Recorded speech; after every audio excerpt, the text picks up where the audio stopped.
Yo, YouTube, what's up with your boy, Sports and Fitness Rants? I'm back, guys. Click that like button. Subscribe to my channel. What's up, y'all? Welcome back, guys. Welcome back. Got another great video for you guys today. As usual, you guys know the deal on this channel. It's all about putting some respect on Michael Jordan, putting some respect on his era, right? Stopping the lies, right? Stopping the narratives, setting the record straight. That's all it's been about on this channel since day one. Setting the record straight, stopping the lies. And I want to thank you guys, man, everyone across the world, everyone across the states that's been supporting my channel. It really means a lot to me, guys. I am truly humbled by this, man. It means a lot. You guys subscribing, watching my videos, you guys leaving the comments. It means a lot. And I want to send a special thanks, man, a big special thanks to Ken S. Shout out to Ken S, man, the first member of the Sports and Fitness Rants Club. I didn't even know. I forgot I had a membership. So much respect to Ken S. You're the first member of the Sports and Fitness Rants Club. Once again, I did not even remember that I had a membership club. So shout out to Ken S, man, and forgive me for not recognizing you sooner. I did not know, did not get the notification. So much respect to Ken S, man. Thank you. True NBA fan. And man, I'm truly humbled, man. Truly humbled. And in this video, we're going to speak about how Michael Jordan never stat padded against weaker teams, right? Back in them days, guys did not do these kinds of things. And we're going to talk about it in this video, guys. And you guys know what to do. Turn the volume all the way up. Hit that play button. Remember, these videos are for educational purposes. And let's roll. So yes, guys, as we all know, over the last, 7, 8, 9, 10 years or so, whatever it's been, the NBA has become very stat happy, right? The players themselves, they're always worried about their stats, it seems like, right? And the fans now, the quote unquote fans of the NBA, all they seem to talk about now is stats, right? They'll immediately read off a stat line. They'll read off a box score. That's really all it seems to be about these days is the final stats. It doesn't matter whether your player won or lost. Those things are irrelevant these days. It's all about the numbers that these guys put up, right? And we've talked about this, right? Many of us, we talk about how these guys are not competing to win. They're just competing for stats. And where's the evidence of this stuff? Well, quite simply, if you guys watch the games, there'll be oftentimes a player's in a game. He's having a really good game. And his team will be up by 20 points or 15 points late in the game. These guys will still be in the game collecting stats, right? Getting their numbers up, right? Getting their points up, their rebounds, assists, whatever it is. They're still in these games at the end when they probably should have been taken out and they should be resting.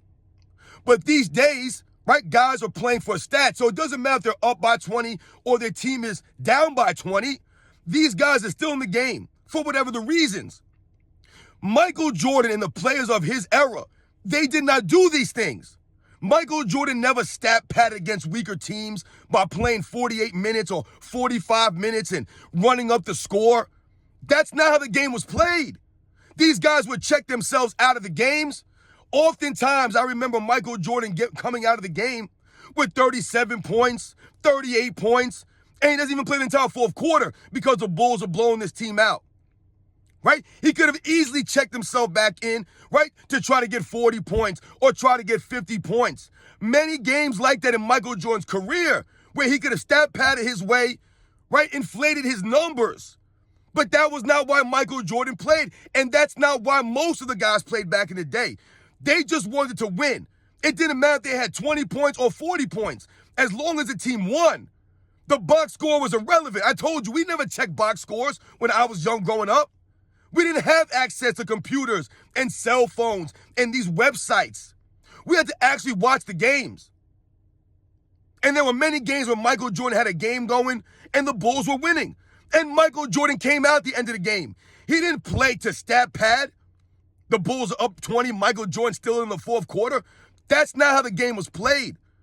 Right? Magic Johnson, Larry Birds, Karl Malones, the Charles Barkleys, all the main stars back in them days, they didn't stat pad and beat up on teams right in garbage time. Whereas now in today's NBA, guys are more concerned about their stats, so they'll stay in the games late. Even if they're winning by a lot or their team is down by a lot, they'll still be in the game, right, to get those numbers to make it look better on the surface. the wins and losses do not matter. And when I tell you guys that Michael Jordan did not beat up on weaker teams, he did not stat pad against weaker teams. Well, let's think about this now. I wrote down, guys, forgive me, I have to look away, but I wrote these things down. I wrote down the game high and points every single season for Michael Jordan and the team that he scored the game high against, right? The season high against for him. So from the very first season, 1985, Michael Jordan's game high for that season was 49 points, right? That was his rookie season, guys. 49 points was his game high for that season. You know who that came against, guys? The Detroit Pistons, who had a top 10 defense that year, right? So that shows Michael Jordan's not beating up, scoring a lot of points against weak teams. The Detroit Pistons were one of the top teams in the NBA on defense that season. That was who Michael Jordan scored his game high against. The next season, he scored 61 points. Oh, excuse me, not the next season, 87, right? 86, he was hurt. 87, the next season, guys, even though we know in 86, right? He scored 63 points against the Boston Celtics in the playoffs that year. The Boston Celtics, I believe, were the number 2 defensive team in the year in the league that year, if I remember correctly. So once again, Michael Jordan did not beat up against a weak team and put up numbers against a weak team. But in 1987, Michael Jordan's game high was 61 points that season, right? For scoring. Who did that come against? The Detroit Pistons, guys, who had a top 5 defense that season. So once again, Michael Jordan not putting up stats against a weak team. He scored his game high against one of the top defensive teams of the league that season. 1988, the next season, Michael Jordan, 59 points was his game high. Who'd that come against? The Detroit Pistons again, y'all. Again. Another top 5 defense. I believe they were number 2 in defense that season. The Pistons. That's who Michael Jordan had his game high against. The Detroit Pistons. So that's 3 years in a row, guys. Michael Jordan's game high for scoring came against a top 10 defense. The other 2 seasons, a top 5 defense. Not beating up on weak teams. 1989, Michael Jordan's game high was 53 points. That came against the Phoenix Suns. The Phoenix Suns were a top 5 defense in the league that year, guys. Top 5 defense. 1990, Michael Jordan scored 69 points, right? That's his career high, 69 points. That was the game high for him that season against the Cleveland Cavaliers. They were a top 10 defense in Cleveland Cavaliers, guys. That's right. A lot of people don't remember that. The Cleveland Cavaliers were a very solid defensive team in the late 80s into the early 90s. Once again, Michael Jordan not putting up numbers against weak teams. 1991, 46 points was his game high. That came against the Milwaukee Bucks. They were number 11 in defense that season, guys. Number 11. Once again, Michael Jordan wasn't stat padding in that game, right? That was a close game. 51 points was his game high in 1992. Came against the Washington Bullets, who weren't a very quality team at that time. However, it came in a 6-point win. So once again, it wasn't like the Bulls were blowing out the Bullets and Michael Jordan was in it just collecting points. They won by 6 points in that game. So it was a close game. Right? 1993, 64 points Michael Jordan put up against the Orlando Magic. I remember that game. I think Shaq had like 50 points or something in that game, or whatever he had, a 40-20 game. It was some crazy game.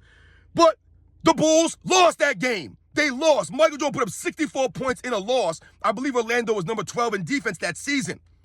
But it was a loss. Right? They lost by, I think, 2 points. So it wasn't like Michael Jordan was in there stat padding while the Bulls were getting blown out or the Bulls were blowing that team out. Once again, Michael Jordan playing when it mattered. Right? And they lost by 2 points. 1995, right? We all know he didn't play 94. 1995, 55 points. You guys remember the double nickel game when he came back, right, from playing baseball against the New York Knicks, guys, in Madison Square Garden. The New York Knicks, guys, were the number 1 defense that season, guys. The number 1 rated defense, and they won by 2 points in that game. Once again, Michael Jordan not stat padding his way to numbers, right? Raising his level against the top teams. 1996, 53 points against the Detroit Pistons. No, this is not the bad boy Pistons, but they were a top 10 defense. Michael Jordan played 38 minutes. So once again, like I told you guys, Michael Jordan had what? 53 points in that game, and he played 38 minutes. Right? So maybe if Michael Jordan played 43 minutes, maybe he scored 60 in that game, right? We don't know. He wasn't stat padding, though. 1997, Michael Jordan, 51 points was his high that season against who? Once again, the New York Knicks, who were the number 2 defense that season in a 1-point win. So Michael Jordan, 51 points. He wasn't blowing a team out, stat padding. Those 51 points came against a number 2 ranked defense in a 2-point win, or 1-point win, excuse me. right? And then in 1998, 49 points came against the LA Clippers. And we would say the LA Clippers weren't that great. No, they were not a good team that year. However, in that game, the Bulls won, right? It went double overtime. Double overtime. That's why he had the 49 points in a double OT game. And let's not forget, Scottie Pippen was not there yet. He was still out with the foot surgery. So Michael Jordan was carrying the Bulls. But once again, it was a 2 OT win.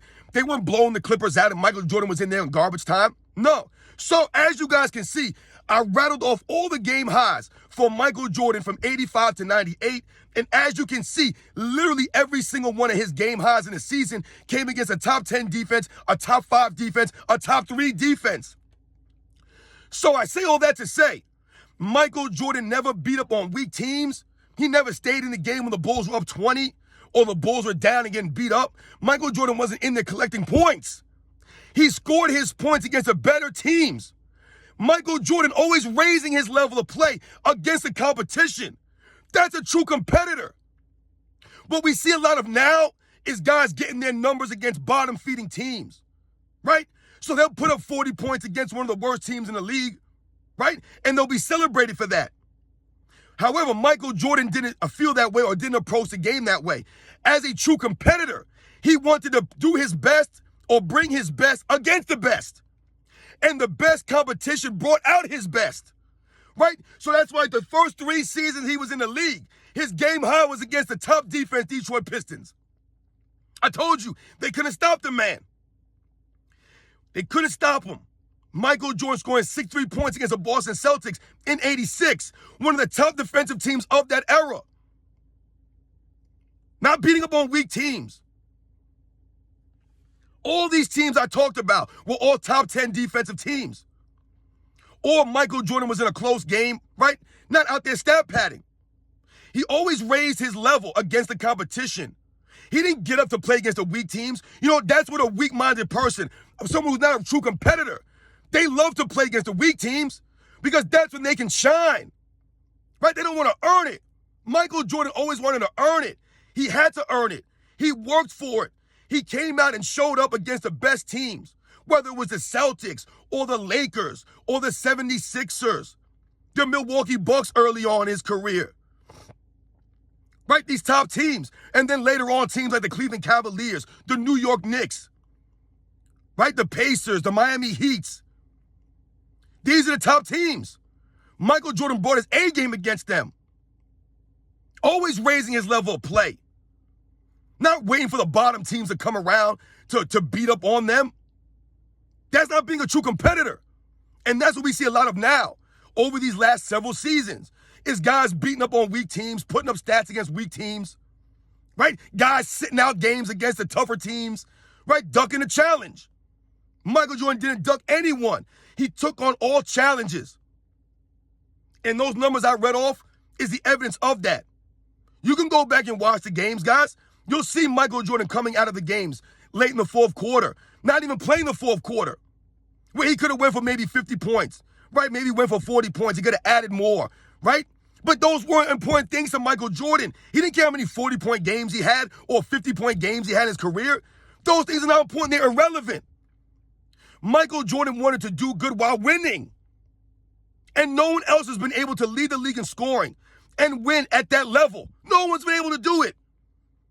Michael Jordan won 6 championships while leading the league in scoring. I believe that's only happened 2 other times in NBA's history, right? Kareem Abdul-Jabbar in 72. And what, Shaquille O'Neal, I think in 2000. But Michael Jordan did it 6 times. As a guard, those 2 guys I mentioned were centers, obviously. No guards doing this. That's Michael Jordan, always raising his level of play. For the stiffer the competition got, Michael Jordan came. He was there, he showed up.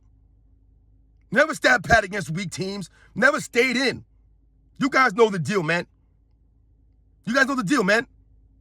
Michael Jordan's a true competitor. I'll catch you guys on the next one.